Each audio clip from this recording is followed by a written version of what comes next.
Welcome back to the PigSkin podcast, season 2. This is going to be a recap of everything college football week 1. As always, like, comment, subscribe, and share with as many people as you possibly can. Because we're, season 2, we're trying to get this shit up off the ground. So, leading off, always, as two Oklahoma boys that we are, we're going to go ahead and break down the OU Temple game. Obviously, this was just going to be a game, just a tune-up, right? I mean, you don't want to overlook any opponent, but it's not much to look at with Temple, man. They're pretty fucking bad. Yeah, it was pretty bad. I mean, it might be one of the worst offensive lines I've ever seen, and I watched OU play in the same game. So, also Forrest Brock, not a good quarterback. He finished with a 7 QBR. Yeah, we didn't really have much time to throw, and receivers really couldn't get open. And I think after he tried to scramble and Kobe McKenzie fucking took his head off, I think that was pretty much it. But yeah, no, breaking it down, obviously the flaws in the game. We had some big time drops. And then the offensive line didn't really play too well. Spencer Brown should probably never put on a uniform again. Didn't look great. No. He was not good. Fabechi Wiwu didn't play too well. I mean, he played okay, but he definitely had some slip-ups. But, I mean, the highlight of the game, 6 turnovers. OU hasn't forced 6 turnovers since 2003 against Texas. So, I mean, anytime you can force 6 turnovers, no matter who you're playing, it's going to be a great fucking day. We had 4 forced fumbles. One of them was returned for a touchdown by Jaron Kanik, of all people, on special teams. Did you catch the broadcast saying that it was Zion Kearney? I did catch that. Pretty bad. Come on, man.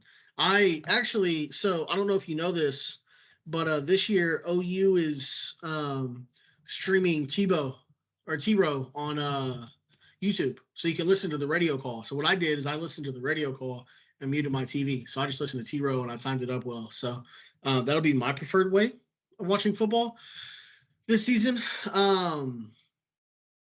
I think the highlight of the day, now, obviously, Jackson's first throw was beautiful. Defensive tackle spins off.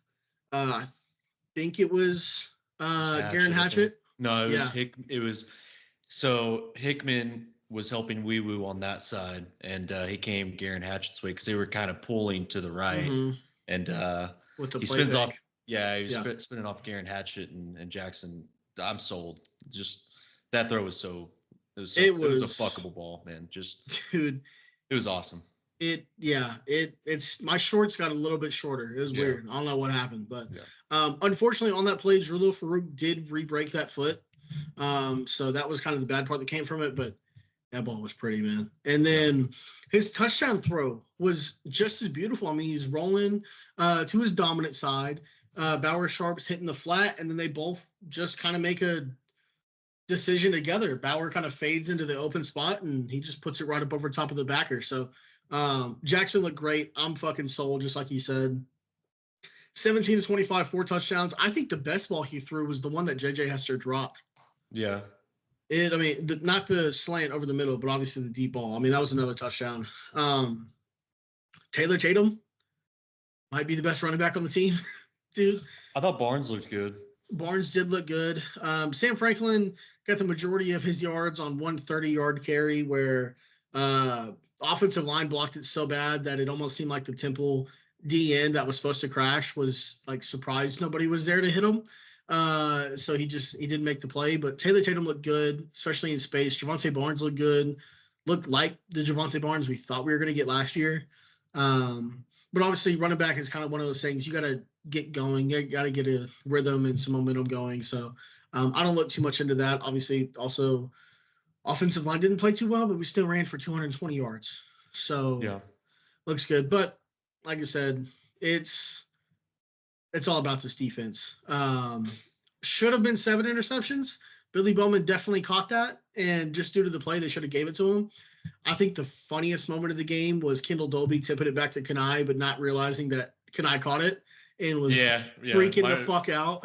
Me and my buddy were watching it at our house, and he was the one that pointed it out. He was the one that pointed out that he was like, "Why is 15 so pissed?" Or he was like, "Why is he so like upset about what happened?" I was like, what? And they showed the replay. It was just kind of a funny moment. Yeah, it was awesome. But Billy Bowman did There was pick up there was another play. They were basically doing a read option, and so Jax Arnold was doing a read option to hand it off to Sam Franklin, and he pulls it. He makes the right decision because he's reading the edge that's coming down, and 97 for Temple, probably the best looking dude they've got on their team. Yeah. Like he just blows through he gets through our offensive line and just smacks Sam Franklin, and Sam Franklin goes flying like 3 yards. It was so funny. Oh man, but it was great to see. Danny Stutzman took the least amount of snaps at backer and still had the most tackles on the team. Is he hurt? I saw the giant like brace on his arm. No, but he's just been like, wearing that. That's just his his style. One thing I did see after the game, it may have just been precaution, but David Stone posted on his Instagram story he was wearing a boot after the game. So I don't know what that's about, but watching the press conference today, didn't say anything. So I think he should be fine. Just a fantastic day. I mean, it just 2 defensive scores, 6 total interceptions. It just a great day. And I think also can't go without mentioning Andre Keltner was perfect. Yeah. No, 3 for 3, hit the 50 with ease, by the way. That 50-yarder, it didn't look like he had to put anything behind it. It looked like a normal kick for him. So everyone was kind of talking about his how he doesn't have as much of a leg as compared to Schmidt, but I think he did just fine. Had a shutout going into the third quarter. Yeah, man, just an all-around what it should have been, but just an all-around fucking beatdown. It was amazing. Yeah. It's great to have football back. It was good, but offense, some issues there, but definitely. I think it'll gel a little bit. We'll see how it looks. Some of the guys are banged up. Hoping we can get some of the freshmen out there, at least get some reps. Maybe the freshmen they might be better than what we have. You never know. I mean, Eddie Pierre-Louis was mauling motherfuckers in that last. He looked good. He was in the third quarter to the fourth. He still looked good. So. I wonder, do you think it's a thing where Beanbo was maybe trying to give the upperclassmen like one shot to prove it to him? That's what he does. That's his MO. So, and I'm okay with it. I mean, I don't think they all look technically sound. It's just a lot of them are banged up, and without Hickman, which we didn't even mention, he got hurt after the first drive. Less than 10 snaps, yeah. We're gonna need him, or it's all we're gonna need all hands on deck for sure. Especially on the offensive line. Yeah, and I know in Houston, I mean, yeah, they had a bad loss. UNLV, they might actually be a decent team this year, but for sure. Willie Fritz, he's gonna find a way. He always schemes things up against tougher opponents. So Houston's coming to town. That game's gonna be Saturday at 6:45. Yeah. Yep. And then we've also got a Tennessee that we got to worry about too. Whew. Yeah. Nico. Good Lord. Yeah. And that defensive line, I still think is one of the best in the SEC. Yeah. If not Tennessee, they look absolutely lethal. I mean, I don't care that it was an FCS team. Dante Thornton, their wide receiver, that's an absolute specimen. So all hands on deck needed. I think the defense is going to be just fine. All the guys played really well, in my opinion. I thought everybody looked great. So, and a lot of guys were held out too. So you might see Woody Washington out there. That'll bring some experience for sure. Yeah. Brent did say Wood's supposed to be back. Nick Anderson's supposed to play. Troy Everett's close. He said in the press conference today that Troy Everett's close. When asked how close, he said close. So probably a few weeks out. We're probably not going to get Jalil Farouk back. No, even if he's healthy, come like I don't know, Bama. I don't think you throw him back out there after not playing for 8 weeks. If he's, you know what I mean. Might be a business decision. Which I would understand. I mean, he was probably on the verge of leaving last year. Got to definitely have a lot of the young guys step up. One thing I did think was interesting, I saw Eddie Radosevich was talking about it after the game. I mean, when you think about the experience we have and the guys that we brought in, like the Spencer Browns and the Garen Hatchets and stuff like that, like Spencer Brown specifically, he has 53 collegiate starts under his belt. You don't start that much if you're that bad. So it's got to be, I don't know. Maybe he was banged up. Possibly. I know there's a lot of them that were pretty beaten up. So at the end of the day, you're right though. I mean, they have to get it to Joe. They have to come together, and we'll just see. Yeah, definitely gonna need all hands on deck. And if you're JJ Hester, if you get a second opportunity, I'm all about second chances. You got to make the most of those opportunities, man. You might want to see if you can find some stick 'em lying around somewhere. Yeah. Can we somehow get him the same gloves that DeAndre Hopkins used? Yeah. Because, I mean, that's about as good as it's going to get. I mean, I know it's kind of tough when you got a DB draped on you and they're holding your arm, but I mean, come on, man. Like it's right there in your hands. It couldn't have been a better place to throw. Yeah, no, it's a tough one, but look, you could also just chop it up to week 1 jitters. His first time really being out there, getting significant playing time after all the injuries and everything. So I like JJ. I think he's a hell of an athlete. I think he's a great receiver too. I mean, he got all that hype in the spring and fall camp and everything anyways. So there's got to be some sort of sustenance behind it. Yeah. Well, we'll see. And then basically Sawchuk. Here's where I'm at with Sawchuk. He's the ultimate procrastinator. He'll show up at the end. Yeah. That's just how it's been throughout his career. If we get second half of last year's Sawchuk, if Taylor Tatum can stay healthy, and if Javonte Barnes is cheese it bowl Javonte Barnes, we might rush for 14,000 yards this year. I want to see Caleb Hicks, man. We were so high on him. I do want to see Caleb Hicks. Yeah, but we'll see. Bauer Sharp looked good. That's gonna be big. I thought Jake Roberts, he looks the part. Absolutely. Big, blocking tight end out there. Sure. Cade McIntyre played well. Yeah. We saw him a little bit. We did. Caden Helms played a little bit. Didn't really do anything of note, but just trying to ease him out there, get him comfortable. Yeah, he's had some pretty bad injuries throughout his career, so I'm sure they're just trying to get his feet wet and see what he can do. I'm sure his role will be a lot more significant just because, I mean, he looks like a threat. He's an athlete. Yeah, he just needs to go out there and prove it. I mean, that's I think we're all at that point right now. Yeah, definitely. So, but Nick Anderson being back, Angelo Anthony, he should be good and ready for Tennessee. Hopefully, I know he needs to get the reps for sure. The timing and the chemistry need to get there with him and Jackson Arnold. Yeah, but he also has to trust that knee, man. He's got to get out there and take some hits and run some routes, make some cuts, get up to full speed, and just know mentally more so than anything else that knee's not going to fail on him. Yeah. Well, good thing this is all coming together and happening on Temple's dime, and this didn't happen. We'll have some things to figure out with Jalil Farouk being out. Petaway and those guys are all going to have to step up and have bigger roles. Good thing we have Deion Burks. He looked great. That basically where I'm at is he needs to get all the touches. He needs to be treated like our number one receiver. He already is playing in the slot, but he's going to have a bigger role. Jet sweeps, reverse bubbles, everything. Just get him as many touches as you can. He's an absolute burner, great route runner. He's physical too. He plays the position with toughness. Fucking freak, dude. Yeah. So he's gonna have a bigger role for sure. He should have Drake Stoops stats from last year by the Missouri game. All things considered, all things considered, no catastrophic. Nothing catastrophic happening. So, yeah, for sure. But you any other thoughts on that? No, game? Man. I'm glad football season's back. I probably listened to Boomer Sooner the entire drive home. Yeah. Windows down, fully blaring, pissed off all my neighbors. Yep. Don't care. Good. That's how God intended it. That's exactly how God intended it. Well, we have other college games that went on.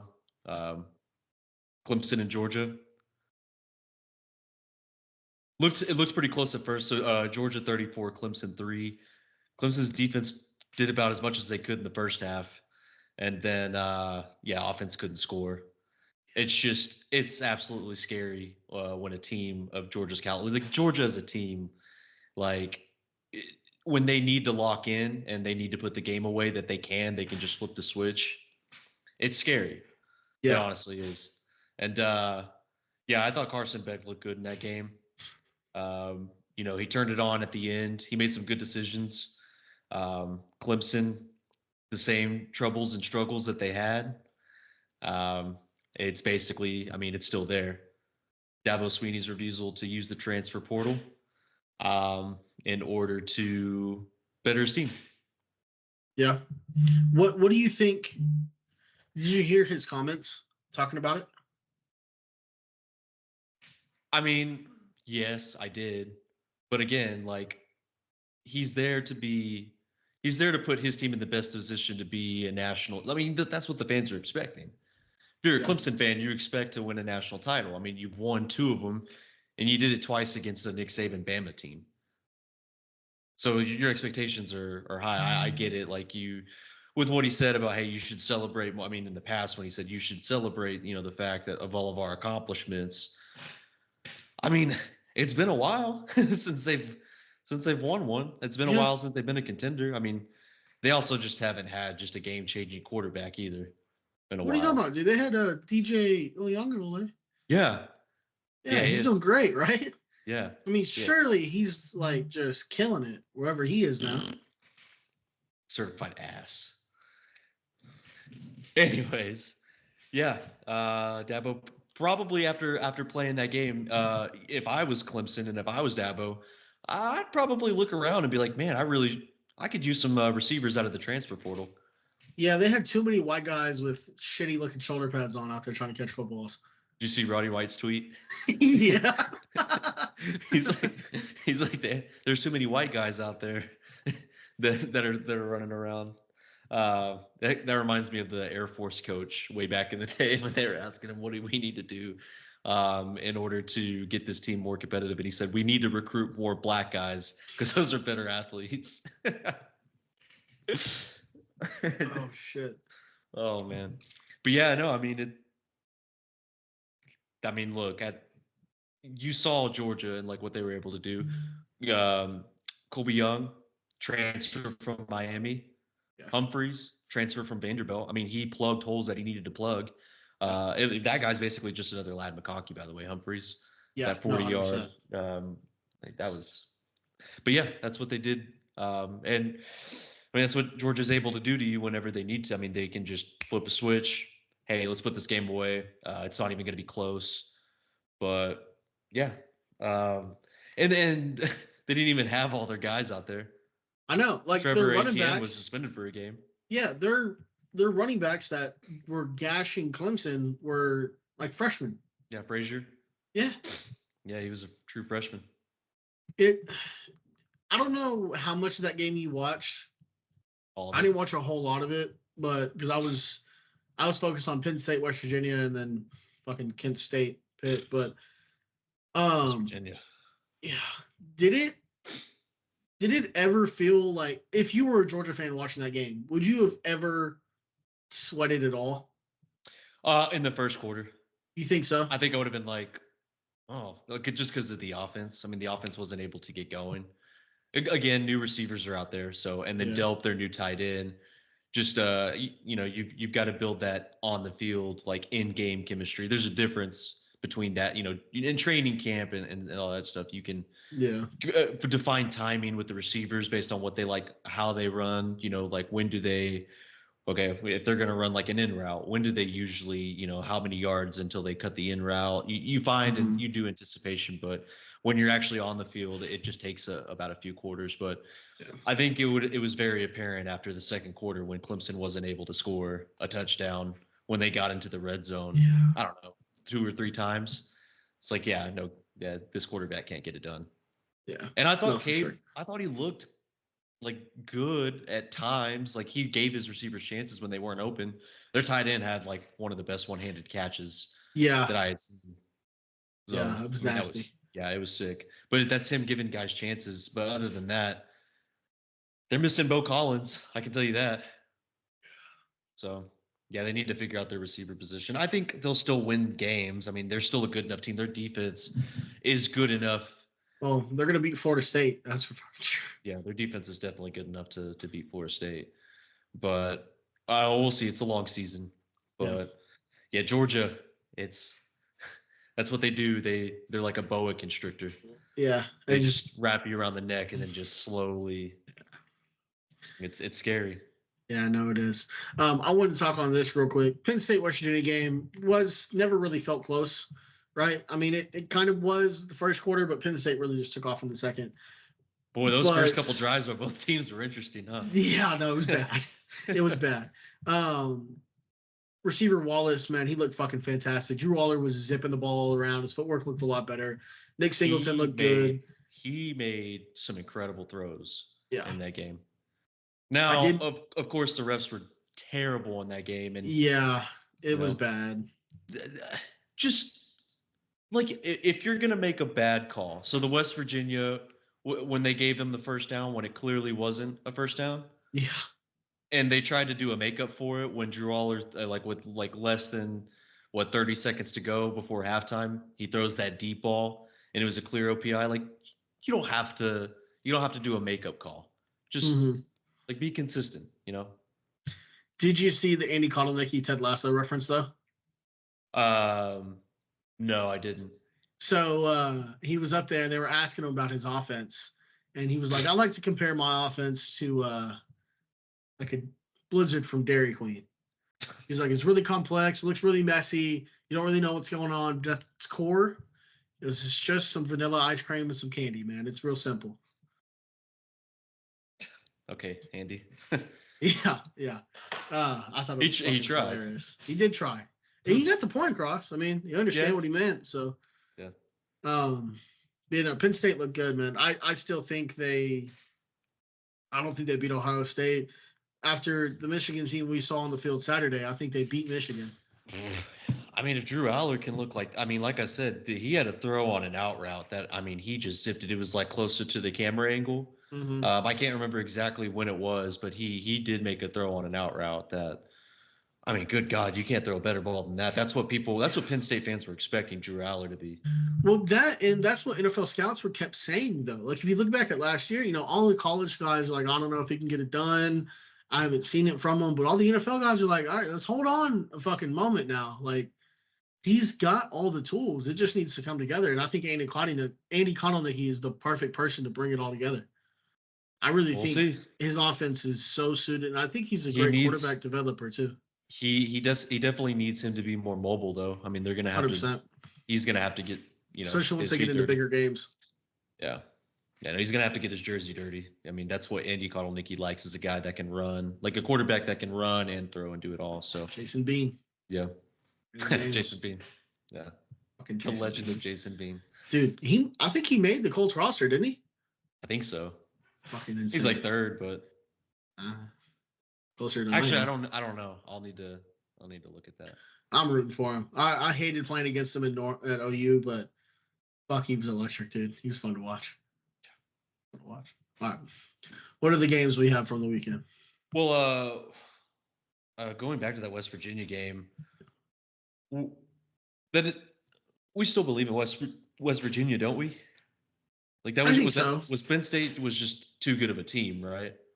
I think that's part of it. It didn't look great. I believe in Neil Brown. Yeah.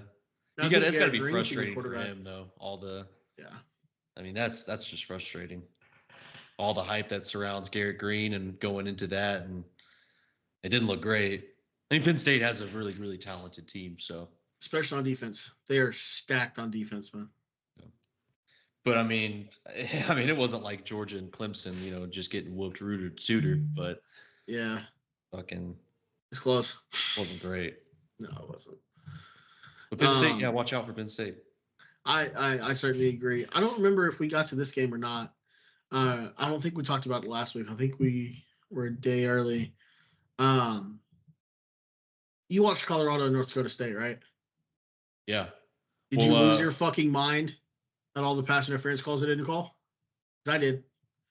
Well, okay, yeah, Travis Hunter. I agree with you on that. I think he's still an electric football player, and he's fun to watch. I think so. Definitely. Got away with a lot of OPI. Whatever, at this point, I don't think they were going to lose. It didn't look like they were going to lose the game at first, but yeah. Remember what we said about Clemson? All the troubles from last year for Dabo and that team? You could basically say the same thing about Colorado. It's the same stuff. Like, it's just like their defense looked better. The line of scrimmage looks better, but some of the just like brain dead, like coaching, like just clock management and some of the stuff they were doing to put away the game, throw forward on first down. I mean, that is like something I would do on my college football dynasty. Yeah, yeah. First down, let's throw it deep. We'll get into this in our episode later this week, but I kind of want to hear your thoughts on it now. They go to Lincoln this weekend. I mean, that's a shit pumping waiting to happen. You think so? Did you see Dylan Raiola? He did look fucking fantastic. He looked real. I mean, he was. I mean, it wasn't like a stat line that just makes you go, "Oh wow!" I mean, that's incredible. Like it's same thing with like Jackson Arnold. Yeah, he played 2.5 quarters, right? Well, I mean, and not only that, but like when you're watching football, like if you just look at the box score and you look at the stats, you look at numbers and you're like, oh well, that wasn't like the craziest thing. If you look at Jackson Arnold's box score, the first thing that comes to your mind is probably, oh well, they just had good field position a lot, which is true because that is very true. But if you were to watch the game and watch some of the throws that Jackson Arnold made, you're like, yeah, this is NFL quarterback talent. Like it's something that can't be replicated with just how perfect the ball comes out of his hands and how accurate he is. It looks, if you're there in person, it looks, feels, and sounds different. Yeah, it's throwing the football. Yeah, and that's how it felt. That's how it looked with Dylan Raiola. I mean, it's very obvious. I mean, all off season they were talking about how he was working with Mahomes' camp for his like quarterback mechanics and throws. It looked like it. Like he made a throw and it was like this guy's trying too hard to be Mahomes. Yeah. But for a true freshman, I mean, he did have some like just incredible throws. You could tell, I mean, he's a 5-star, highly touted quarterback for a reason.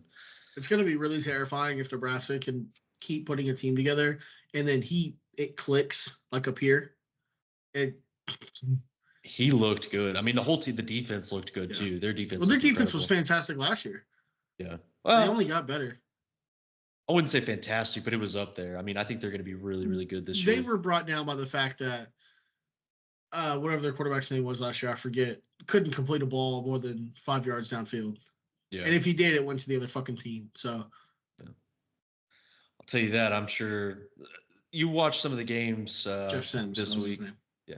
You watched some of the games this week and some of the quarterbacks that played. I'm sure if you're a coach on that team, you would definitely love to have a guy like Dylan Raiola.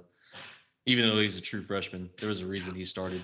Nebraska could be dangerous. Watch out for them. Their offense, they looked pretty good. I mean, they have some pretty fast receivers too. Yeah, no, Raiola, he's good on the deep throws, on some of the, play action and RPOs that they ran. He's mobile. He's got some off-platform throws that just look incredible. So, I think he's going to continue to get better, all things considered.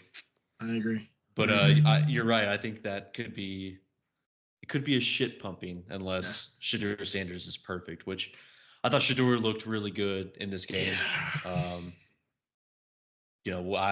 He's continued to improve, which is good. He's added some weight.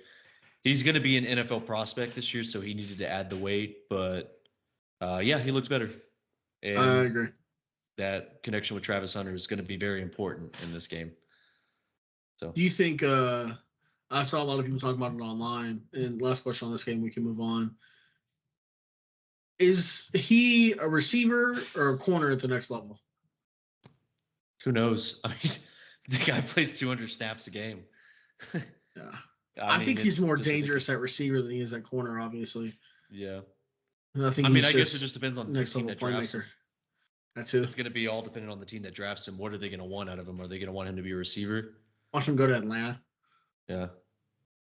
Well, I mean, they could use him at both. Yeah. So imagine him and Drake lining up in a stack on the same side of the field. Fucking kill myself. Anyways, what else do we have from this weekend? I mean, obviously we had a lot, but what's on your mind? Well, again, Tennessee versus Chattanooga. Nico looked incredible. Obviously, I've been high. I mean, if you listened to season 1, I told you that he was the best quarterback on the team, and he didn't even play. Yeah. It was Joe Milton that played. But, yeah, and people are starting to realize him. So that's going to be fun. Week 4, Jackson Arnold versus Nico. So we'll definitely see.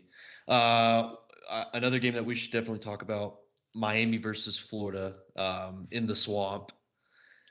If it didn't look bad enough for Billy Napier already, his seat. I don't even know if it's just hot anymore. It's melting. Like it's lava. It's scorching hot. Miami looks fucking good, dude. I mean, Cam Ward, he did at no point did he look like a guy that was going to fall in the moment. I mean, he looked incredible. Again, when we talk about a guy with a quarterback that can make off-platform throws, it was smooth. And this is what Cam Ward does. So, like, I'm hoping he continues to look like he has. I mean, he was interesting when he was at Incarnate Word. Well, I remember watching him at Incarnate Word in like the FCS playoffs, and like, who the fuck is this dude? Yeah, and he went to Washington State. He felt like he could play big time football. Looked good in the first 4 games, and then it just all kind of fell apart. So let's hope he can keep it together. With how the ACC looks right now, we thought it was going to be a lot of fun, but I don't know, man. With a lot of the games that happened, NC State, I like Grayson McCollum, and I was hoping NC State could put it together, but I don't know. They looked pretty bad on Thursday. I mean, that was not a good showing. No, so NC State's it's gonna be a demolition when they go up against Tennessee next week. But Miami looks like it's gonna be between them and maybe Georgia Tech if Georgia Tech continues on their run. They didn't look great. I mean, this past weekend, but there may be some concerns there. Again, maybe Florida State's just that bad. Mike Norvell, maybe not on the hot seat, but people are going to start questioning him. Yeah. But anyway, let's go back to the game. I'm sorry, I'm getting off track. No, you're good. Miami's defensive line, their receivers, Damian Martinez. Yeah. I mean, the offensive line looked good. Like, Miami's going to be a real threat. And God, I feel bad for Graham Mertz, man. That offensive line for Florida does not look good. No. It's at the point to where they might just have to play DJ Lagway because he's such a much better athlete and just let him get it out. I think their defense can still be good. No, they certainly can. Yeah. It looks like they just kind of gave up. Well, fucking wouldn't you? Playing for goddamn Billy Napier? Yeah. I mean, they did Dan Mullen had some interesting Dan Mullen had some interesting comments. Why did they fire him again? Just because they fucking happy with him. Like it literally was not. He had a winning record. He was recruiting well. I just don't think he was. He just wasn't performing at the level that they wanted him to. I don't think, which is ridiculous because they just shot themselves in the fucking chest. No fucking shout out to Ricky Pearsall, but they fucking. Maybe too soon for that. He showed up at fucking the practice facility today. Yeah. He showed up to camp today, so I think he's fucking fine. I mean, he's on the PUP list, obviously. That's way off topic, but like, fuck, man. Just nothing went well for Florida over the past weekend. Oh, man. And they're going to play UCF? Yeah. Well, the Florida sweep, is that coming? How many did you see the shirts UCF released, by the way? Yeah. The rural Central Florida ones? Yeah. I mean, looking at their schedule, who does Florida beat? Samford? Like, they have Samford this weekend. They play Texas A&M. Yeah, they play Texas A&M. They go to Mississippi State.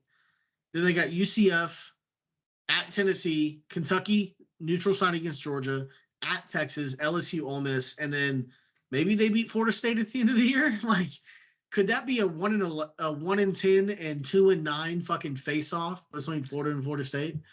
It's gonna be Florida versus Florida State's gonna be a Tim Brando broadcast. Yeah. We might not even get Tim Brando. They'll throw fucking I don't even know, dude. Jason Garrett.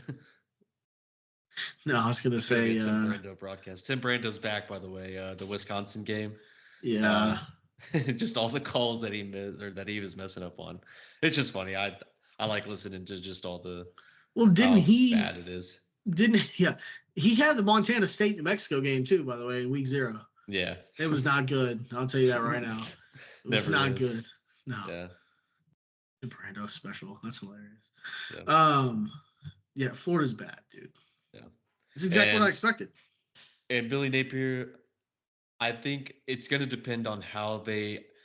I think he's gonna. I mean, even if he loses to Samford, I think it's done. Like they're gonna. They might take him out back and fucking shoot him if he loses to Stanford, dude. I think it's gonna be bad. But if he wins that game, if they can at least look confident against UCF, I think if that happens, then it's going to depend on how it looks against Tennessee.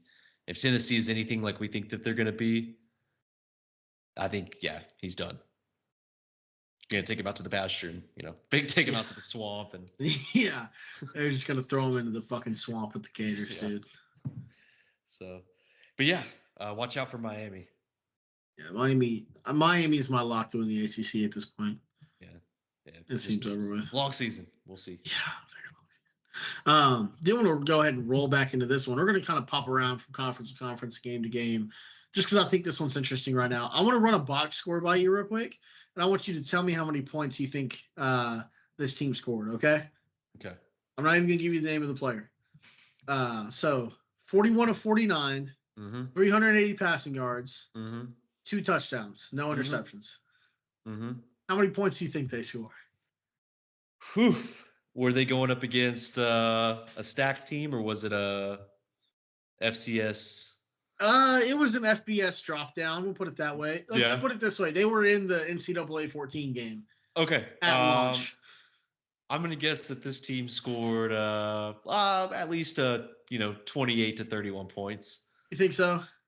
Yeah, we'd be dead fucking wrong. Dylan Gabriel threw almost 50 attempts, 8 yards per completion with 41 fucking completions, and Oregon scored 24 points. And they barely beat the Idaho Vandals 24-14. I like Idaho's coach. I think I called the game, actually. Yeah. I think they went and watched me play EA College Football 25 and was like, that's what we're doing. That was awesome. He just threw out the playbook, dude. He had from the water boy, he had the green notebook, and he was just throwing out all the plays, dude. Yeah. The reverse flea flicker, my favorite. That's my favorite play in the game. That was awesome. SMU ran it a long time ago. Just a badass play, but he was just throwing it all out there. I'm surprised they didn't try to end it with the fucking Statue of Liberty. Like at that point, just do everything. Did we overrate Oregon? Like, is this like a wake up call, or is Oregon like not good? Because you got Dylan Gabriel. He's going to give you efficiency. It's just not scoring that many touchdowns with that many passing yards. Having Evan Stewart and Tez Johnson, 2 receivers I like a lot. Evan Stewart had 3 catches for 15 yards, man. Well, here's the thing. If you go back, I don't know how much of the game you watched. It literally looked like they were just, and obviously 7.8 yards per completion. They were just dinking and dunking their way down the field. Not opening up the playbook? No, I think it's partially that, but I also think they couldn't run the ball worth a shit. Their offensive line didn't look good.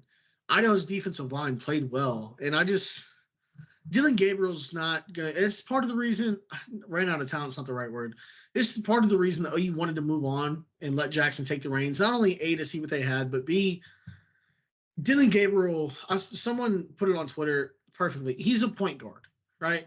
He's going to try to find the open guy and let them make a play. He's not going to push it down the field. He did it with OU somewhat last year, and it was successful. But I don't think he can consistently do that.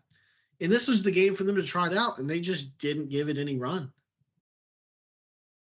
I don't know. I saw him do. I mean, he may not have the best arm talent, but he can throw it deep. Just look at the TCU game. Yeah. Last year. Yeah, he can throw it deep. It's not going to go, 90 yards down the field. I mean, he doesn't have the same arm talent that some of these other guys have. For sure. But I don't know. Maybe Idaho knew that. They covered it deep. I didn't really watch too much of the game. I watched some of it. I was lucky to tune in when Texas A&M and Notre Dame had a commercial break, and I was able to watch like that drive that they had the reverse flea flicker. Idaho. Yeah. So I didn't really get to watch too much of their defense. I saw that Dylan Gabriel, he threw a lot behind the line of scrimmage in the first quarter. Yeah. So, I don't I know. got that DJU fucking stat line. Yeah. But no, I think mean they'll be fine. I think it was probably just a wake up call. Like, hey, this team has a lot of work to do. Defense, we'll see. And I do think they'll be fine because they have one of the most, if not the most experienced quarterback in college football right now. And he's got a sniper for an arm. Sniper just can't go 50 yards consistently. So, but I mean, they're super talented. Their defense didn't look good though. I think if anything needed a wake up call, it's probably their defense. No. But I don't know. They also just got hit with some trick plays and stuff they probably weren't expecting. So Kyrie Jackson, the one that was recently drafted to the Vikings that passed away, he was on that team, right? So they had to replace the corner. Yeah. Offensive line probably didn't look good. They had to replace their center. Oh, that's the fucking problem. What? They got an Uyunglele on the fucking team. Oh. Yeah. Well, I know Dylan Gabriel didn't he also like he got hurt, like he hurt his thumb or something in the game, right? I think so, yeah. Yeah.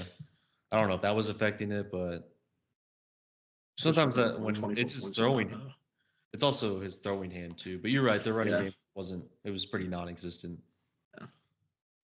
But you got to get Dylan Gabriel to run more. He's effective with his legs. He is very. I mean, that was a lot of what OU did in the most successful moments last year is letting him pull it and run. So, but yeah, no, I think it was a fun one just to point out, especially that stat line is insane. Yeah. But what else? What else? You sure they didn't score 31 points? I mean, you read off that stat line. I mean, they may have scored 70, but I think they gave some points to Ole Miss. I think that's what happened, probably. Ole Miss looked good. What game you want to hit next? We had a lot of interesting ones. Yeah. I didn't watch this game, but my buddy's older brother, my buddy's younger brother plays for this team. What a scare for Texas Tech. Yeah. My buddy's brother plays for Abilene Christian, so. Oh shit! Really? Yeah. Whew. Not a good look. Yeah, that's what are we talking about? Right. Actually, Abilene Christian's a powerhouse. What are we talking about? That's going to be a rivalry in development. Yeah. Texas Tech's done for. That coach is going to get fired. I don't see them winning any other games. Their offense looked okay, I guess, but their defense was getting absolutely like diced up. I mean, it was like Abilene Christian's quarterback threw for 506 yards. Yeah, might be a dog, dude. He might be. Maybe he's a wildcat, dude. Oh yeah.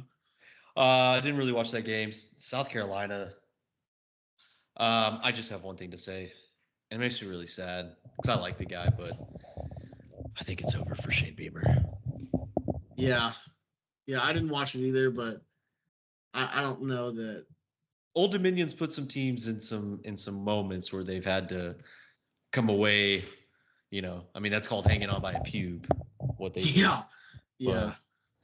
Yeah, I think it might be over for Beamer Ball. Unfortunately, it's been 4 years. I like the guy. I think he's a good coach, but yeah, didn't look great. No, it didn't. Say that. It'll be a nice SEC kind of wash for OU. Like, yeah.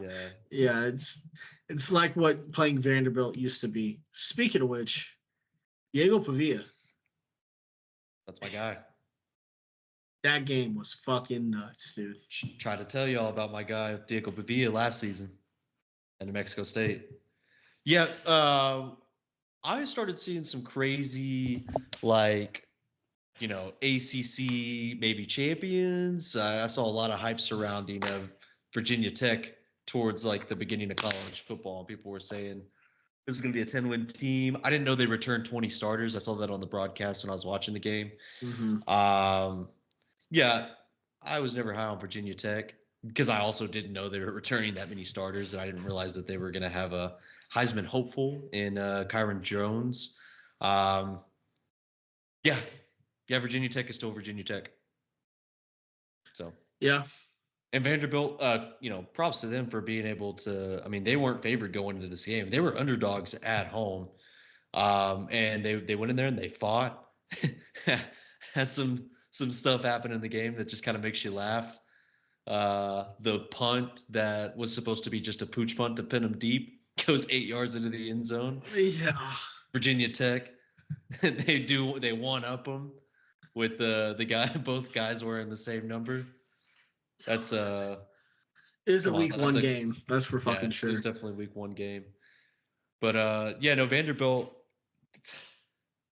good. I mean, props to them. They were able to finish it out in overtime. They did in front of all their fans. Missed the field goal that would have ended the game. Yeah.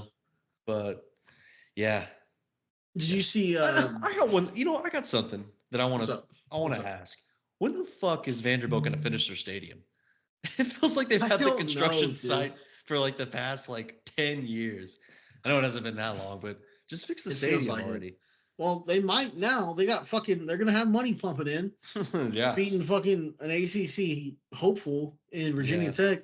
I mean, shit, they were having to kick students out of the game. They couldn't fit anybody else in the student section, man. Yeah, when's there ever been that much hype around the Vanderbilt Commodores?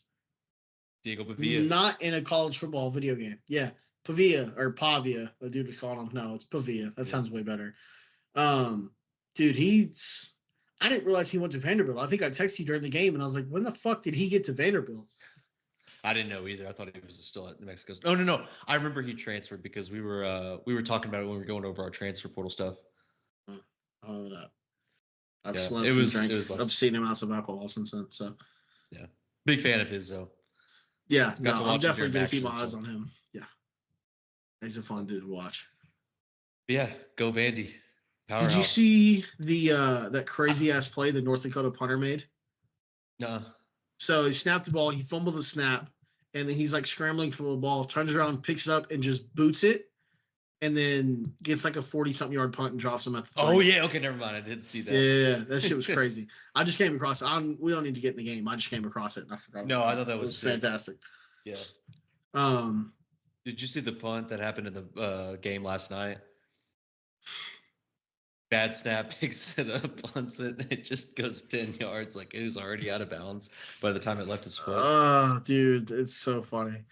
I do think the game of the weekend, though, obviously, was Notre Dame, Texas A&M. That was a impressive win for our guy, Marcus Freeman. Yeah, dude. He's making me not hate the Golden Domer. Him and Shane Gillis are making me kind of pull for the Domers, man. I know I don't like it. I don't fucking like it, man. Ever since Everett Golson and them came into Norman and beat us. Yeah. I can't do it, dude. Something about them. It just feels weird too because it's Notre Dame. But Brian Kelly, the stink is finally leaving and it's going towards LSU. Marcus Freeman's a cool fucking dude though, man. Did you see him before the game? Yeah.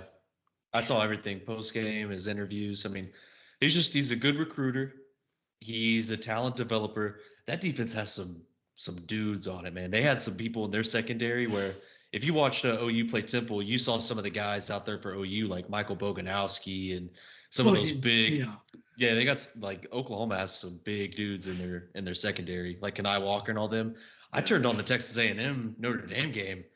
I saw some of their secondary and I was like, hold the phone, good God.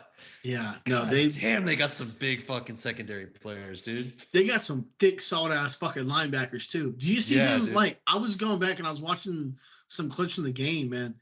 They fit the run so well. They were perfectly fitting counter every time A&M tried to run it. Yeah, and they were blowing offensive linemen. Their secondary, or not their secondary, their second level, their linebackers were blowing Texas A&M offensive linemen off the ball. I had Texas A&M winning the game because it was Kyle Field. It's hot. I mean, it's still hot in Texas right now, but you can't account for you never know what injuries are going to take place. They had 3 offensive linemen go down. Number 25 gets ejected for the targeting. I mean, at some point, your defense can only do so much. And Texas A&M defense looks good. They did. I expected a lot more out of Wigman, though. I didn't realize they still had Nick Scourton. Nick Scorton. Well, yeah, they got him from Purdue. He transferred there because he was going to go to OU, and then they got him. I thought he went to the NFL already. Mm-mm. He looks incredible. He's fucking fantastic. He is a grown man. My favorite part about watching Texas A&M though is like you see, especially during the beginning parts of the during the beginning parts of the season when it's hot and humid as fuck. Like you see, like the quarterbacks and the receivers, they all got the pretty maroon on. Then you look at the linemen; they just look like they're wearing a black jersey, dude. So bad. They're sweating through that fucking thing, dude. Oh my god. Yeah. It's like that. Remember that CJ Stroud thing from last year where he had to keep getting a new towel for his fucking center because his ass was so wet and he couldn't get the ball. Yeah. Yeah, that's just College Station every day, dude. Yeah. Yeah, Connor game, he stinks, dude. He did not look good. Yeah, I'm gonna get myself in trouble. Did you see the tweets that were coming out of him talking? He's like, I swear to God, bro. Somebody. No, I did not. That sounds fucking fantastic. He was basically like the tweets were coming out of him talking. He was like, bro, you played too much. I swear to God. And somebody was like, the way he played this season, he's gonna have to talk himself into being white again or something like that. Yeah, I mean, he didn't look good. They made him look way like below average, and I think he had some moments last year where it was like I could see why the scouts are looking at him, but I don't know. I expected more. I'm gonna get myself in trouble. My buddy Tyler, shout out GT Counter Podcast, by the way, was live last week doing a preview for this weekend, and one of his buddies is a huge Notre Dame fan. He said the receiver or the quarterbacks are going to combine for less than 300 passing yards. I was like, that's whack, bro. Wigman will get 200 on his own. No, he barely hit 100. Not against that Notre Dame defense. That might be the best secondary in college football. I didn't realize it was that good, man. Speaking out of my ass. Yeah. Yeah, dude. Do you think so? Notre Dame schedule looks a little bit easy. They have a fairly workable schedule. Looks a lot easier now that Florida State's kind of dog shit. Well, yeah, the broadcast showed the rest of their schedule on what their percentage to win for each of those games. And I think like there was 73% against their toughest team left on the schedule. I have to go back and look real quick because they play Northern Illinois. They should win that game. I think their toughest game left is no longer their toughest game, which was supposed to be Florida State. Yeah. Well, look at it this way. They have 3 true road games. They got USC to finish the season in California. Yeah, that's true. On the road. Yeah. Rivalry. So might be a good game. I mean, they do play the Black Knights in the United States, Army. So shout out the troops. That's a tough one. That's a tough one there. Best uniforms in college football, other than the red bandana. Speaking of which, the Black Knights from Army, they get the chance to sweep the Owls, man. They got FAU, Temple, and Rice on the schedule, so I just think it's cool. But I mean, they only played 3 true road games. Their toughest games left are home against Louisville, home against Georgia Tech, and then on the road at USC. I mean, you could argue Florida State. I don't think so, though. That defense is going to eat DJU alive. Yeah, it just depends on if Florida State can bring it together. If they can, and somehow DJ can pull it together. Football. Yeah. Moves to tight end. It's crazy how many Bama transfers they got. Yeah. They had a lot of Bama transfers, like Benson, Malik Benson. Yeah. I'll have to go back and look. I saw a thing earlier where it's like they had like 5 or 6 Bama transfers. Turns out the grass isn't greener on the other side sometimes. No, it's not.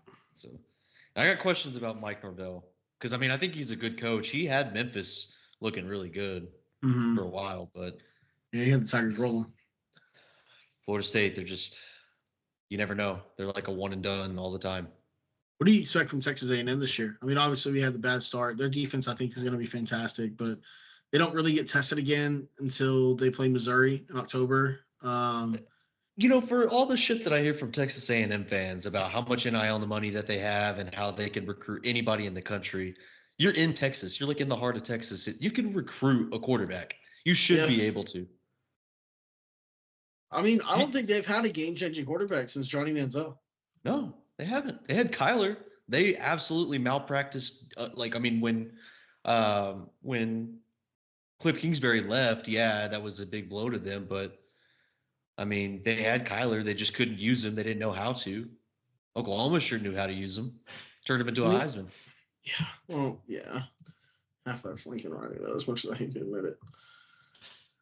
He's still to the NFL. He is no one in the NFL. I mean, let's just look at it, though. Like, they've had... Max Johnson, that was a sad injury that happened to him. Yeah, they tried Trevor Knight. I knew that was never going to work. They had Kenny Hill. Kenny Hill was cool for like a year or two.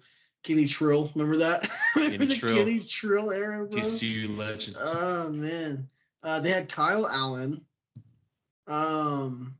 Kellen Mond, I think, has been their best quarterback since Manziel. I mean, overlooking Kyler, obviously, because he didn't really play, but like the most significant quarterback since Johnny Manziel's Kellen Mond. Yeah. I mean, they really haven't been able to develop like a game-changing quarterback. Yeah. I mean, the receivers didn't do a great job of getting open, but Wegman missed a lot of throws. I mean, whenever he did have guys open.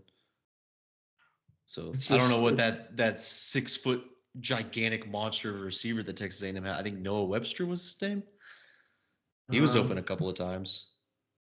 Yeah. I'll tell you what, though.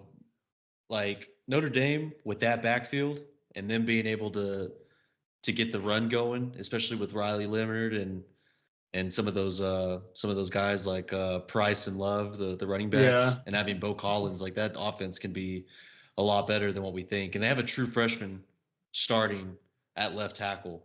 And he's good, dude. He did his best. Yeah. He had moments. I mean, you could definitely watch. You can go back and look at a lot of bad, but he's a true freshman going up against probably one of the most intimidating pass rushers in college football. Yeah. So he's gonna develop nicely. I watched that game and it makes me want to like reach through the TV at Bill Bedenbaugh and be like, start your fucking freshman. Yes. Give him a fucking chance. Yes. Like if now that the injuries happened to Hickman, and if he can't go back out there and you've got to rearrange the line, because Josh Bates, it's over. They didn't get him out there until the second team. So like he's been beat up though. But I'm saying like if Sexton, like if Garen Hatchett is hurt, like if he's truly hurt, which it looked like he was, if he's hurt and can't play and he needs to sit so he can heal, and you don't have a left guard that can replace him, and you got to put Sexton there, try one of the freshmen. I still legitimately think our best offensive line is going to be Sexton at left tackle, Tarquin at right tackle, or Jake Taylor if he's healthy.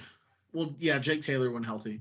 I don't want Tarquin at left tackle. I don't care. Sexton and Taylor, and then in the middle, I think you need. I think you got to play Ozida or EPL. If EPL's that much of a mauler, dude, he's big enough just to be in the fucking way. You can hide people at guard. He's big enough just to be in the way. And then I think you throw Garen Hatchett if healthy, or Josh Bates at center, and Wee Woo at right guard. But you have to play the young guys. At some point, you have to. I think you're right. We'll see. But anyway, back to the Notre Dame game. Yeah. They should make the playoffs. It's like we predicted. Like they should be the 5 seed if everything goes the way that we think it's going to go, and they should have an easy path to at least make it a semifinal game. Yeah. I mean, realistically, who are they going to play? Boise State. I mean, Ashton Jeanty is fantastic, but bold prediction, he's already ready to play in the NFL based on what I saw. I mean, just tell me, stiff arm, he moves well, he's got good vision, quickness. He's the best running back in college football. As much as he's probably tortured you over the last 6 years of being a Bears fan, tell me he didn't look just like Aaron Jones out there running the ball. Good God. Am I wrong? I didn't think that. I mean, Aaron Jones is good. Yeah, he's a fantastic running back, but I just thought he looked like Ashton Gentry. How about that? Oh, okay. Yeah. Go to hell. But yeah, I mean, realistically, like we were saying last week, Notre Dame slides in at the 5 spot. They play what, Boise State, App State, or Liberty, or fucking Memphis maybe, and then turn around and play either Kansas State, Utah, or Oklahoma State. Could be an ACC team. Could be an ACC team at 4. I don't think so, because if it's Miami, Miami's definitely the 3 seed. Yeah. If they look good enough, they could be the 2 seed for all we know. Yeah. Depending on how the Big Ten looks. Imagine the Big it's Ten like was awesome this weekend. They were imagine it's like Ohio State at 4, Notre Dame still can't get past it, dude. Or it's like something happens and it's Georgia at 4, bro. They'd lose their fucking mind. Yeah. We'll see. I mean, it could be Miami at the 2 seed, just depending on how everything goes. Like, if it looks, the Big Ten again, 17-1 this week. The only loss was Minnesota to North Carolina. PJ Fleck thought he had the Missouri kicker from last year trying to kick that long field goal. So, or he thought he had Tyler Keltner. Yeah. Fun piece of trivia that's going to come up probably at some point later in our lives. You know, the first ever OU football player to win SEC Player of the Week was Tyler Keltner. Yep. SEC Player of the Week, first ever OU SEC Player of the Week was Tyler Keltner. Wasn't that a special teams Player of the Week? Yep. Yes, sir. Yeah, Notre Dame. Good team. Fantastic. Yeah, I think they're going to be really good. Marcus Freeman's in perfect position because if that was a game that they were going to lose, it was going to be that one. Yeah. Realistically. Yeah. But well, let's move on to the other team they might lose to. Sunday night. The Trojans of University of Southern California took on the Louisiana State Tigers in Allegiant Stadium. Now, USC had some fucking plays made by these receivers, dude. Miller Moss looked good, dude. Miller Moss looked really good. We thought he was going to look good. Yeah. We just didn't know exactly what it was going to look like. But there's a reason Lincoln Riley wanted to keep him. Yeah. He may not be the most dynamic athlete you've seen on the field, but damn, he can get rid of the ball, man. He's got a good throwing motion. He gets the ball out quick. He's got good IQ. Mm-hmm. He does. You know how much I love Brian Kelly. Yeah. You know how much he means to his family, his family of Louisiana. I fucking can't stand him. This is just another where Colin was wrong. Colin Cowherd looks like a fucking idiot sometimes, but the one thing he was right about is pump the brakes on Lincoln Riley. We'll see what it looks like with the new defensive coordinator, but I don't really know what to make of it because this is the Brian Kelly special. Lose in week 1. Look like a complete fuck. Like, your team looks soft. Nussmeier, I didn't think he looked bad. They still have Kyron Lacey and Mason Taylor, who I really like. Mm-hmm. Emory Jones is back. I thought he was still hurt. So they've got pieces. But, the offensive line didn't look great as much as they were hyped up. Will Campbell looked really good, obviously. He's a top recruit. Not top recruit, but a top NFL draft prospect. Mm-hmm. But, yeah, USC, their defense looks a lot better. We'll see how it goes throughout the season because I know that they're going to have to play some tough competition. So, but, yeah, no, USC looked good. They get Michigan. They go to the Big House in 2 weeks. Yeah, that defense is going to be tough, but it's going to be a lot tougher than what they played at LSU. Mm-hmm. But I think they know what they are, USC. They don't have a great offensive line, but it's good enough if Lincoln Riley can run a scheme, they'll get it done. And Miller Moss, he can absolutely zip the ball if they need to. And they've always got dynamic running backs. Or they have running backs that may, even if they're not dynamic, Lincoln Riley can scheme up some stuff like gap scheme in order to get them yards. He's always got running backs that are good enough to find the open holes. So they're good in the run game. Yeah, Lincoln's always had a fantastic scheme for his run game. And his quarterbacks. It's always been real. Well, he's a run. As much as his quarterbacks, as good as his quarterbacks look, winning the Heisman and putting up these fantastic stats. Yeah, and becoming number 1 overall picks. They are good quarterbacks, and they do end up transitioning to the next level. Even if it takes them a little while, they get going. But he is a run first type of guy. Or he wants to establish the run for sure, because that's how you get the passing game going. That's how you set up play action. That's how the RPOs work. So even if his offensive lines aren't great, that one was better than what it was last year. Yeah. And USC's offensive line was absolute cheeks last season. They were very bad. And, their offense, they did some portal additions. We'll see how the defense looks. They've got some good-looking secondary players. So, again, I liked UCLA's defensive coordinator, so whenever Lincoln Riley hired him, I thought it was a good move. I don't know if I still believe in Ben Wiley, though. I don't know if it was a Ben Wiley thing or if it was an Alex Grinch thing. I think it's both. The CrossFit shit's not gonna work, dude. Yeah, I don't like Grinch's scheme of having smaller defensive pass rushers. Yeah, the whole speed D thing's pretty fucking retarded. Yeah, because you got to be able to hold up at the line of scrimmage. But I think, and you could just tell. I mean, their trenches look a little stockier than they used to. So. But yeah, I'm done with Brian Kelly. I'm sure Louisiana is. It's hard to hold a job in Baton Rouge. What they did to Coach O. Yeah. He won them a national championship 2 years later. What do we want me out of? How much you paying me? What do we want me out of? Fucking after winning them a national title. Yeah. He's chilling in Miami. He's been helping them recruit. I know, dude. So yeah. They look good. Gotta love Coach O. Yeah, some of the quarterback play that we've had, like some of the new guys, it's looked good, man. Yeah, it's looked really good. College football this year, next year for the quarterbacks should be. If you couldn't think of a hot spot before, that is one now. I mean, just think of 2025. You get year 2 of Nico, you get year 2 of Jackson, get likely year 1 of Arch Manning. You'll have whatever Ohio State quarterback is going to be there.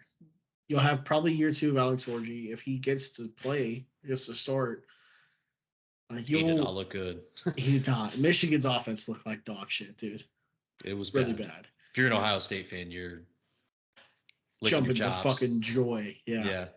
And Ohio State, they may have some issues. So I watched some of the game. We'll get into that just like real quick, rapid fire. Will Howard looked good. They got some questions at offensive line. Yeah. They've got the pieces. Emeka Ibuka. Judkins, I didn't see him. I think he got the nerf from the video game in real life too. Well, and their offensive line didn't do him much help either. That is also true. Jeremiah Smith, God, he's everything as advertised, dude. He was the highest recruited wide receiver of all time, and definitely looks like it after a drop and miscommunication. I mean, he had some gaffes in the beginning, but he put it together, and that guy looks fucking. I don't know how Ohio State does it, but I tell you this. Seth Luttrell would love to have a guy like that in his offense right now with all the injuries that have taken place. You know how much sins he would go through if he could fucking Copenhagen. Or how much sins I would go through. Yeah. Yeah, no, he's a Copenhagen guy. He's got to be elite. He definitely. Arizona, do you want to get into this quick? A little bit of rapid fire here. So Arizona took on New Mexico. Noah Fafita and Tedrow McMillan stayed behind at Arizona to keep that thing going. And holy fucking shit. Tedrow McMillan, 10 catches, 304 yards, and 4 touchdowns. Noah Fafita threw for 422. He had 108 yards that were unaccounted for that went to someone other than Tedrow McMillan. And I doubt that, honestly, he needed to go elsewhere. No. Just an average day for McMillan, you know. We watched him in the Alamo Bowl. He's ridiculous. Yeah.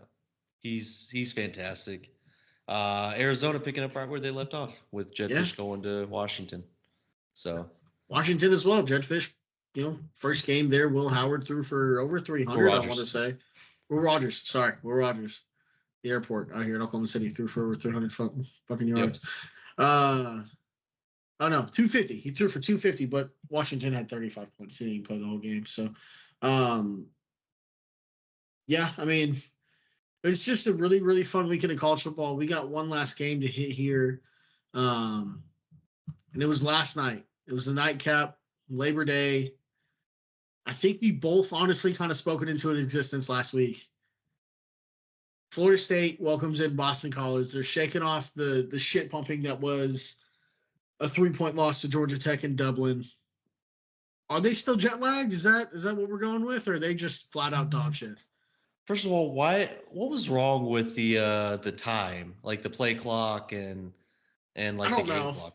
I don't know. I think Phil Campbell's got some shit they got to figure out. They got a quarterback fucking problem they need to figure out. They got a lot of things to figure out. It just makes just the war chant while they're down. I mean, it's like every down they're doing. I was telling Brasher because we were watching the game last night, and I was like, "Watch, they're gonna do the war chant." They're 2nd and 15. It's almost as bad as Minnesota shooting the fireworks on the game on the field that they missed, dude. Like, I love college football, man. It's the best. I do think outside of how bad he played for the majority of the game, there was 3 throws that really sealed the deal for me. Any little bit of hope I still had for DJU went out the window when he went 0 for 3 on 3 back-to-back throws to open guys in the red zone in the fourth quarter. I've never seen a quarterback that can throw a prettier football, like release, like the release point, everything. Like it just looks pretty coming out of his hands, and then it's just so it just misses. Yeah, like the corner route that he had, where both the safety or both the 2 corners bit on the inside route, and it's a perfect corner route, and he just throws it into the fucking brick wall. Perfect spiral, perfect touch, and everything on it. Yeah, Warlock dropped a lot. Yeah. He's not really much of a Warlock. But does Florida State makes a bowl game, right? Like I saw people on there, they were like, "Oh, are they even going to win 2 games?" They will. Like they got Memphis. But so they got Memphis in 2 Everything weeks. just seems like you want to go in and just get out of there as quick as you can with the win. Yeah. They got Memphis in 2 weeks. I think they'll be okay. But then they turn around and they play California, who's an ACC team now. Whatever. They go to SMU. Should be okay. SMU, I don't think still's got the offensive line thing figured out. But then you got the first of their 2 mid-offs for the season. You got them going to fucking Clemson. And it's going to be Clay Klubnik versus DJU. That might be revenge game. That might be the Tim Brando special. Yeah. That's going to be bad. We'll definitely see. And then they go to Duke, to Miami. At this point, they'll probably get fucking just routed. Home for North Carolina, they should be. And they go to Notre Dame, finish against Charleston Southern and Florida. Like, I think they win 7 games, maybe. But you got to talk me into it. This all national, all American defensive line, right? Can't blow anybody off the fucking ball. It looks like half of them aren't trying. Looks really fucking good though. Good lord. Yeah. That 6'5" edge rusher they got. Yeah, it's nasty. I like Thomas Castellanos. I do too. I was actually happy to watch him play. That was the only reason I tuned in for this game, is because he's so good and bad at the same time. Yeah, I really wanted to see stay in the pocket. There was a play that actually like brain blender. Like, how could you? He does it a lot where, like, if the pocket, it looks like it's fixing to collapse, he'll run on the outside and try to use his speed to pick up the yardage. When a hole opened up right in front of him, he could have rushed for the first down. He had like a linebacker right there, could have juked him off, and probably could have rushed for 20 before sliding. Yeah. But I don't know. He's got the arm to do it. I mean, he did miss like a wide open throw, but a little too much arm strength. But Thomas Castellanos, I mean, he's fun to watch when he's on. Yeah. But it didn't really do much after, the first 2 drives. No. I do think Butch and O'Brien has built a good offense for him, though. It's going to use a lot of his mobility. It's going to move the pocket. It's going to get guys open. But I mean, he played, and they talked about it on the broadcast. Louis Riddick did, but he did a perfect job of scheming up a game plan that Florida State couldn't consistently stop, and they also couldn't consistently move the ball on. So yeah, that's about it. I think it was a fun weekend. I always like seeing Florida State lose. It always makes me happy. Yeah. There were some games that happened on Thursday. Wisconsin in for a shocker. I still believe in them. I mean, of course, Wisconsin. I mean, they're never going to get a dynamic quarterback. Tyler Van Dyke, he's doing his best. Tyler Van Dyke, he'll do his best. I mean, they had Russell Wilson at one point, but I like Luke Fickell. I think he's a great coach. So, but yeah, we had that game. Stanford and TCU. We missed that one. That was a hell of a game. That was. I really wish I would have stayed up and watched that. So Stanford covered. Everybody basically had them covering. I did too. Yeah. That's really about it. Michigan again didn't look great, but their defense is still awesome. Elite. So, you had a lot of blowouts. Some SEC teams that blew out, like FCS or like very low level FBS teams, looked good.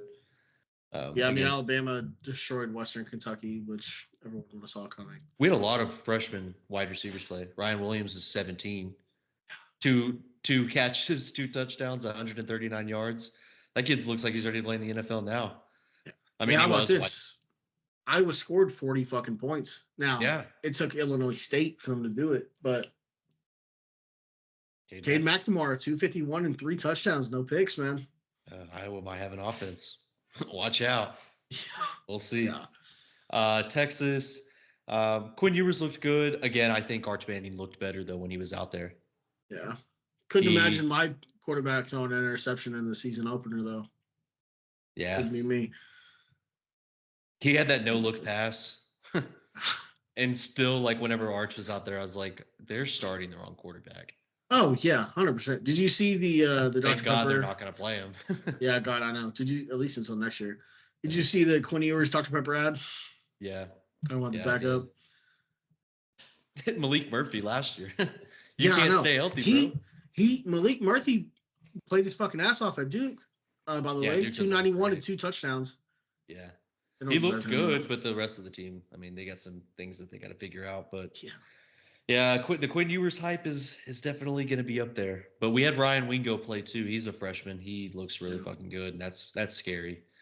That's a big, like, physical looking wide receiver. He was and I'm very high on Jonte Cook, and I mean, again, the receivers never seemed like a problem. It seemed like, how are they going to replace Jatavian Sanders? And I mean, I don't think Nye Black is quite there yet, but yeah, Texas, I mean, they looked good. I mean, Colorado State's not like a team that you should just blow out. I still think they're going to be a good team, but we'll see how Texas looks. I mean, they've got some tough competition. Again, the Red River game, that's going to be tough for them, and then so is the Georgia game. So, well, now you start looking at Vanderbilt on there, and like Vanderbilt coming off the Georgia game, like that's depends on how they look against Georgia. Yeah, I mean, they got Michigan this weekend.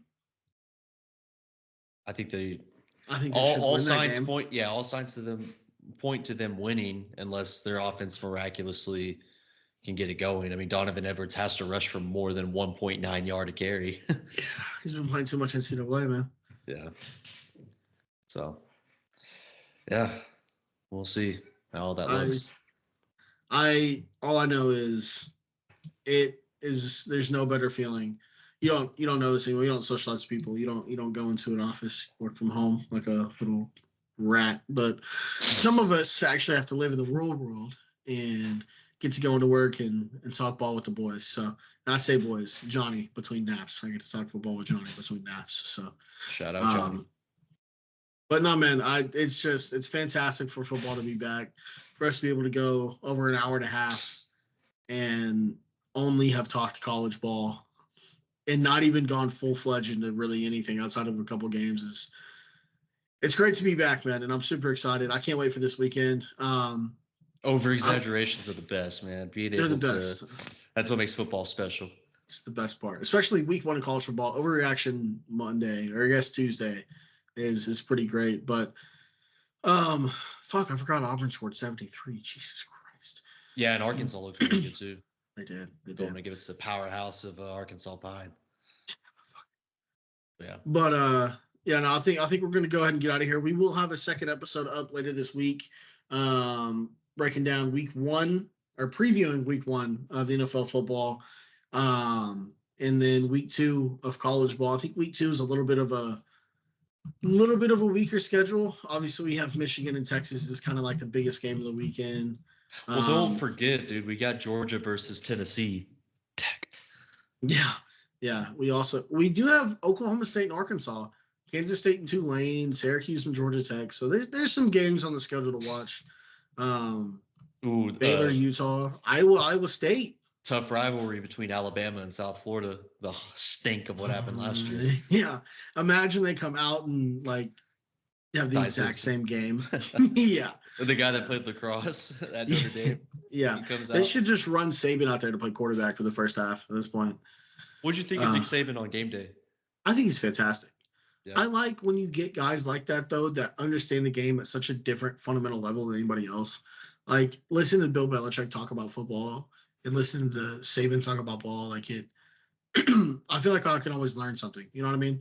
Yeah. Than just listening to, like, Pat McAfee go up there and be a fucking idiot, which I love. I think it's great for college game day. It's perfect. It fits the college model. But it's a different level of intellectual. You think it's worth LSU maybe making a phone call? I don't think no. Nick Saban? I don't think so. I doubt that it ever happens. I think it's worth fucking South Florida giving them a phone. Boise State and Oregon is going to be one to watch out for. That run defense for Oregon versus Ashton Gentry. Mm-hmm. He was exciting to watch, man. Yeah, he was fantastic. Like I said, little Aaron Jonesy. And then we'll talk about Oklahoma versus Houston for sure. We will. We definitely will. And then we'll get a little bit more run on the ship humping to be that is Nebraska or Colorado at Nebraska. So, but yeah. We also have Tennessee, NC State, which kind of looks like NC State's going to get the shit kicked out of them. But Tennessee looks, like I said earlier, they look lethal. They do. They really fucking do. But yeah, I think that's going to go ahead and do it. This has been episode 3 from season 2 of the PigSkin podcast. As always, please like, comment, share, subscribe. And then be a friend, tell a friend, steal someone's phone in public and just subscribe them to the podcast and pull one up. Just do whatever you got to do. All right. We don't got nothing to give out, but I can send kisses. Yeah. And hugs and kisses. But I think we're going to go ahead and get out of here. So, thanks for watching, and we'll see you later.